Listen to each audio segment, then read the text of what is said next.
Meteorologist Simcha left. Weather with Enthusiasm is his podcast. You are listening to Weather with Enthusiasm.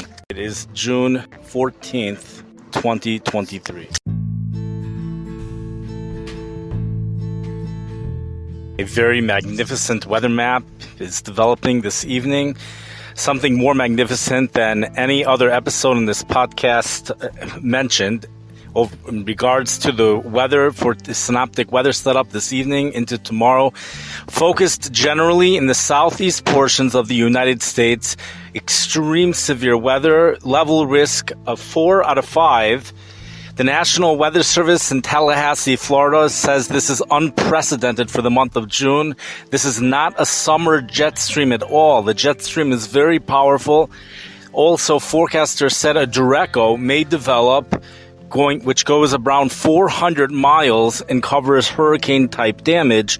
Several areas are under a tornado warning, and there were confirmed tornadoes that touched the ground, especially over in Georgia, but places in Texas, Oklahoma, areas in, I think, Louisiana as well, but all that area going from there all the way to the coast, all the way to Georgia. There's a stationary front going from Texas all the way to Georgia, or for sure by Arkansas, but Texas as well.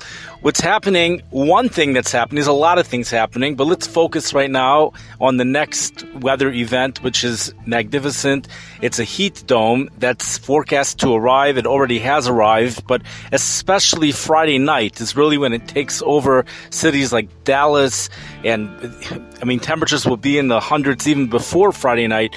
Temperatures going into the hundreds next week. And this thing intensifies, the heat intensifies for Wednesday onward. The Rio Grande Village, the National Weather Service over there pointed out that actually the ridge, at least for them, will be flattening out. But temperatures will be going up anyways because a thermal ridge will be developing. So it's almost like it doesn't even matter at that point. Temperatures will be going up anyways. And then they said something which is like, I can't even believe it. They said temperatures at the 850 MB level, 5,000 feet above the surface, 35 degrees Celsius, that's 95 degrees Fahrenheit. Okay. Now, you go back to the Northwest Pacific heat wave, temperatures above the surface, maybe they were not 30 degrees, they were in the 20s, and 95 degrees Fahrenheit. Temperatures rise 3.5 degrees for every 1,000 feet you go up. That would push you at a 17.5 degrees.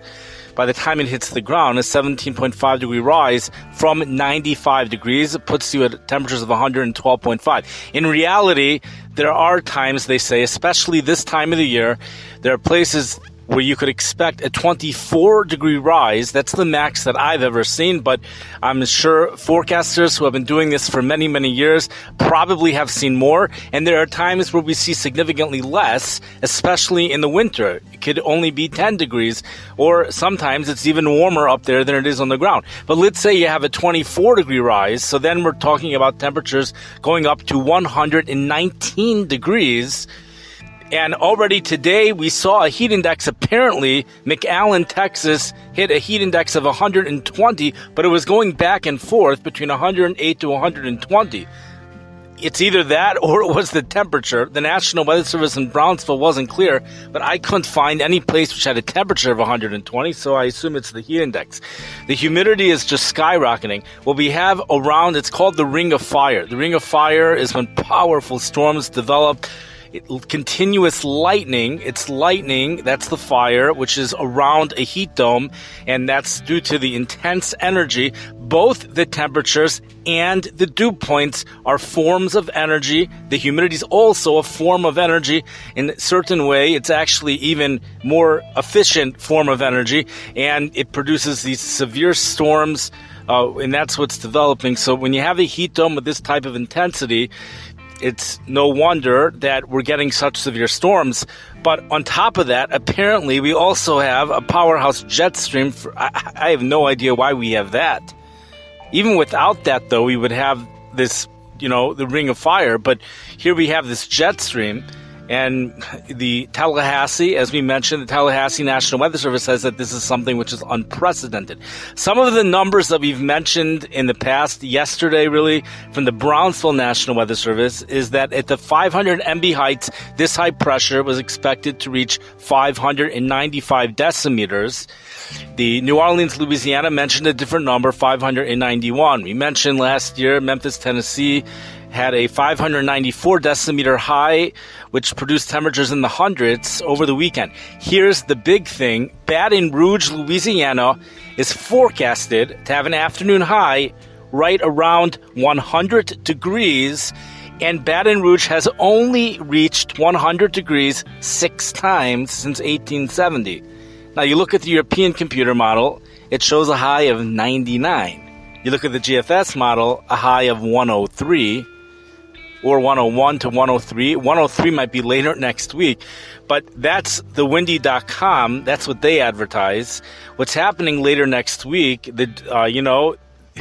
these temperatures get hotter after Wednesday. It's very intense stuff, Chicago is just out of it. We'll have some summer heat here, but right now there's nothing in the forecast, nothing like this. So for those of us that love hot weather and are living up in Chicago, you're going to have to go down south and to participate in this intense stuff. As much as the heat enthusiasts, as much as people love it and there's the thrill, just like skydiving is a thrill, this is also a thrill to go out and play ball, and especially those of us that were raised in summers of intense heat who grew up that way. And the body responds in such a way that people get the runner's high even quicker when dealing with hot weather. A lot of times you don't even need to do the exercise. But despite that, so the New Orleans, Louisiana National Weather Service reminds us more so than any other national weather service, because they asked this to be shared on all public platforms to remind people of, at the end of the day, the heat is dangerous, so we can get carried away, but people who are sensitive to it should take caution and maybe do their activities in the evening. But those of us that love the thrill, love the risk, grew up this way. I think that's the most important thing. If you grew up this way, what could you do? It's part of life. This is what it is. People look forward to this every year. And Rio Grande Village, Texas is likely going to be the hottest city in this country for the next several days, because nothing's doing in Death Valley, California. Temperatures going up into the low 100 teens. That's Big Bend National Park. That's where the temperatures, the National Weather Service over there, that's located in Midland, Texas, they said conditions for the next week will almost be unbearable. They didn't say unbearable, they said almost unbearable. That includes the Big Bend National Park. Totally beautiful national park. If you ever watch videos about that national park, they only let a certain number of people in, and it's supposed to be one of the most magnificent national parks in the country. And here's something else. There's haze building in Brownsville, Texas from smoke, and that smoke is coming from wildfires in Mexico. So it seems like no matter where the winds come from, the winds are blowing in fires. And that's the story over there. And for those of us that have missed previous episodes, we have dew points going into the low 80s for Galveston, Texas, Corpus Christi, Texas. That's a new one, but people should know that by now. Corpus Christi, Texas is really on the same level as Galveston. In fact, I'm starting to think it's on probably the highest level in the country in regards to humidity. I thought nothing could beat Galveston, but they're on the same level. Corpus Christi, it's another city where you get dew points of about 80 degrees. Another place we have excessive heat warnings and heat advisories, and the fact, believe it or not, is South Florida in Miami. And the strange thing about all this is that we have a low pressure system in northern Florida, somewhere around there, which which would be bringing a north flow into Louisiana. One would think it's going to get cooler, but it's not. So you really need expert forecasters over here to have the confidence to tell you that the heat will be there with high confidence, despite the fact it's on the backside of a low. it will still be very hot in Louisiana. The heat indices are, no matter whether there's humidity or no humidity. So if there's no humidity, the temperature itself, the sun becomes very efficient at heating things up, and the temperature goes up to 110. When there is humidity, the temperatures are in the 90s, and the heat index is 110. So the heat index, sometimes it's slightly lower than what the heat index is without the humidity, because the temperatures get much hotter. The National Weather Service actually is struggling to figure out the heat indices. So if they really were exactly the same, there wouldn't be a struggle. But it could be some of that moisture might be coming from soil moisture, and as the ground dries, it could be there no longer will be a struggle. The heat index in many locations, heat indices between 107 and 112 for the next several days, and the places which are not getting the humidity seem to be having forecast highs pretty much exactly the same. About 107 to 112, slightly hotter. I saw one place heat indices up to 118, and we mentioned today it seems like McAllen, Texas reached at one point a heat index of 120 degrees if you look at the forecast discussion from the Brownsville National Weather Service. I've been very focused on the heat, so there's not much more to say right now. So everyone enjoy the weather, stay safe. There is a lot of severe weather going on, and we might want to be up to date. There's tornado warnings being issued as I speak right now, actually. So everyone stay safe and enjoy the weather after the severe storms move through. For those of us that love hot weather, and for those of us that don't, there's one other thing actually that's important to mention, that there are rip currents that are developing on the Texas shore. So people who are going out to the beaches. So what's interesting is that the National Weather Service is not telling people not to go. In Chicago, there's also rip currents on the Lake Michigan beaches. The National Weather Service usually tells people do not go swimming at all. Stay away. In Texas, they're telling people to consult a lifeguard before you go into the water. I don't know why there's a difference. Also, there's been upwelling with the water, which means cooler water has moved into the coast due to southeast winds, but cooler water over there, it's still very, very warm. The only thing that's going to happen, it produces some fog. Okay, we've said a lot, so everyone stay safe, enjoy the weather, and have a wonderful night and a wonderful week.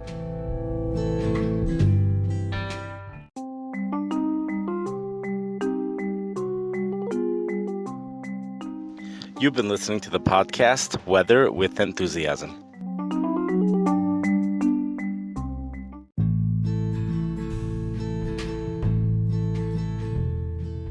The following is a special segment that's added on for heat enthusiasts only. To the rest of the population, this might or will sound like total craziness, maybe even dangerous, so you may not appreciate it. But for heat enthusiasts, the following is for you.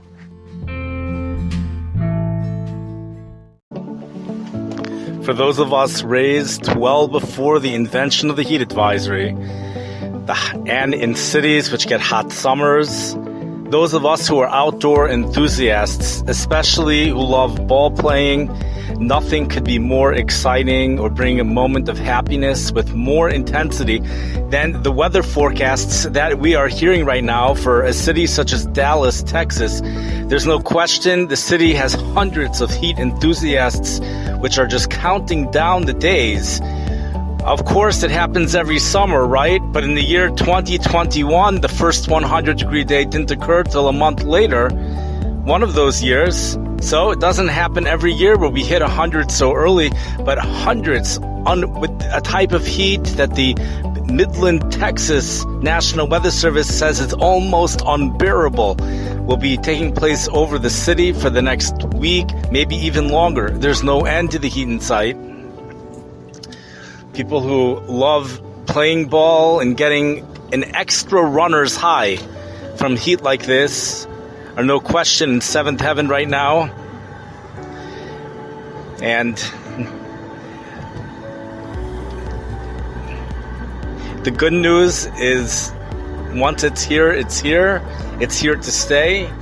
It's here to stay for a long time. And people who are into this, it's healthy for you. If you're not into this, it's dangerous for you. If you're into it, people pay money just to go into saunas, and even these television programs, The Biggest Loser, they go into these saunas for an hour a day with temperatures of 200 degrees.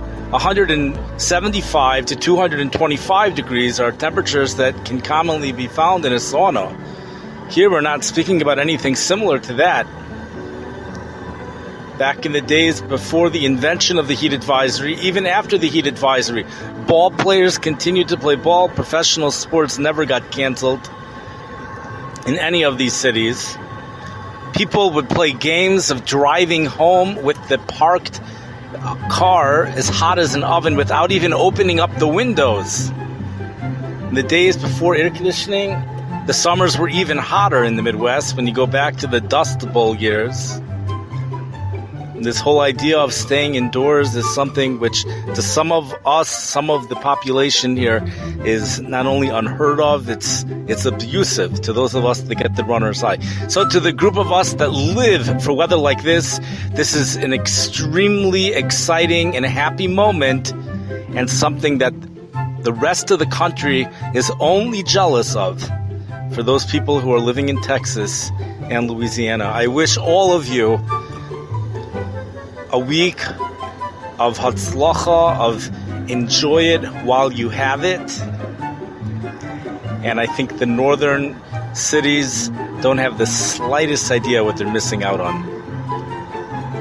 If studies would be done, which would include people's emotional state after involving themselves in ball playing of such heat, the outcome would be completely different in regards to the dangers of heat. You compare someone who, instead of being outside due to the heat advisory, they went to see a movie, and they walk out of the movie as depressed as can be, versus another person who walks out of an hour tennis match with tons of gloves, by the way, to prevent the racket from coming out of your hand, the sweaty hand.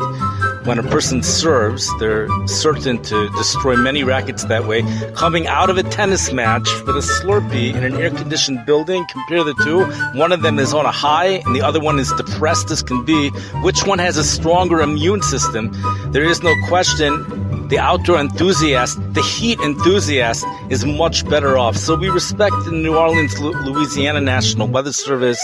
It's a caring statement. What they make is that please send this message out. This is something which is dangerous. The heat is dangerous, but we have to make different categories. There's a small part of the population where the heat will boost the immune system due to their emotional state. The healthiest thing to do for a small part of the population, it might be small, it shouldn't be small in my opinion, it used to be much bigger, but is to encourage people to go outside and play ball, use sunblock lotion, take frequent breaks, wear light-fitted, light-colored clothing, and drink tons of water, and just enjoy, especially a 1-to-1 game like tennis. It's going to be hard to get a game of baseball, but baseball is the heat. Baseball is, some people only play when it's boiling hot. Anyways, this is music to the ears. The intense heat that's headed down in Texas.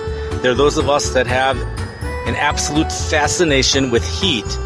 Some people love storms, some people love blizzards. They get a racing heart when they hear the intensity of the low pressure to a blizzard.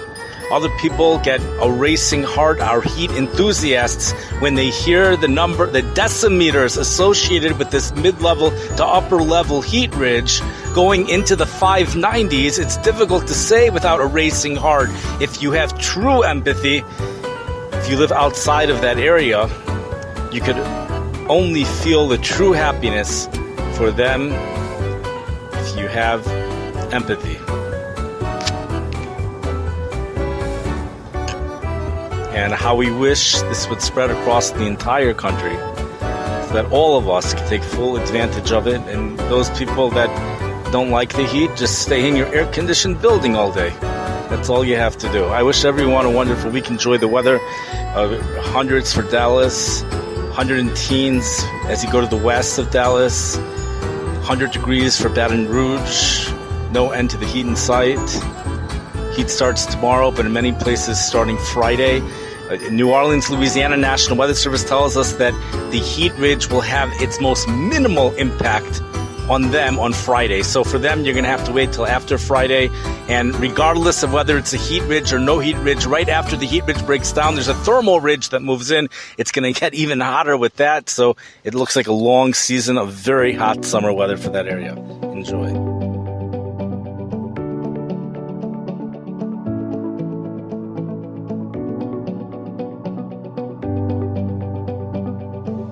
The following is for heat enthusiasts only.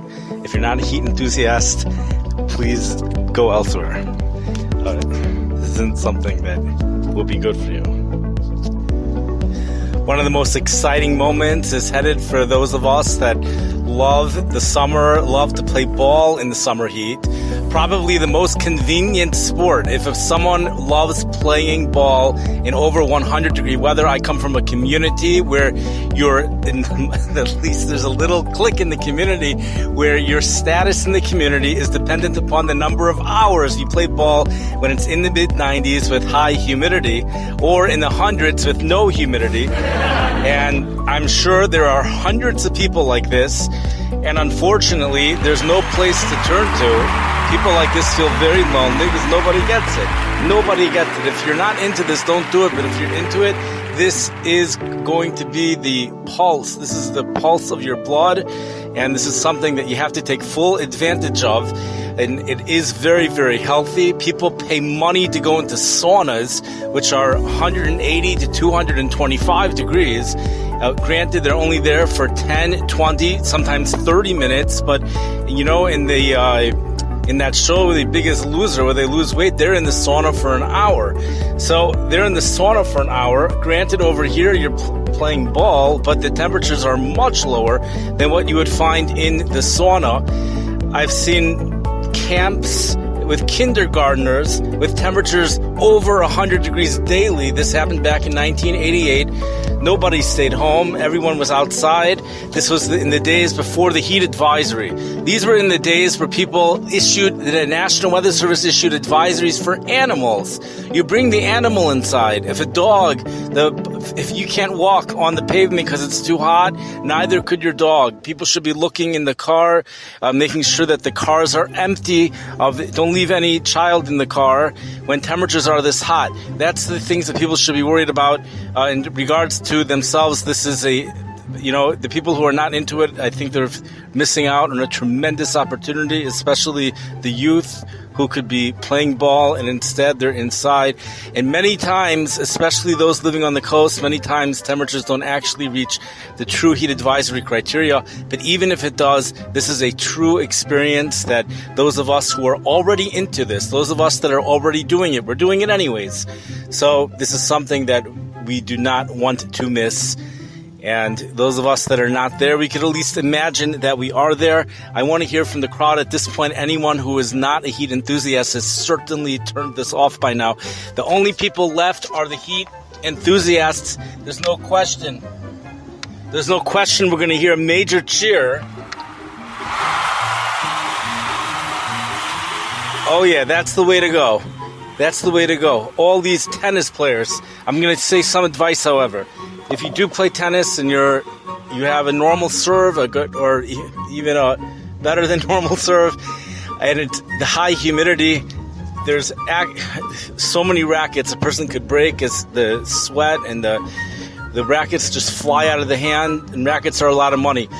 So here's the advice. 7-Eleven sells these gloves of rubber, and you'll have to buy many, many pairs when you're playing tennis in such heat.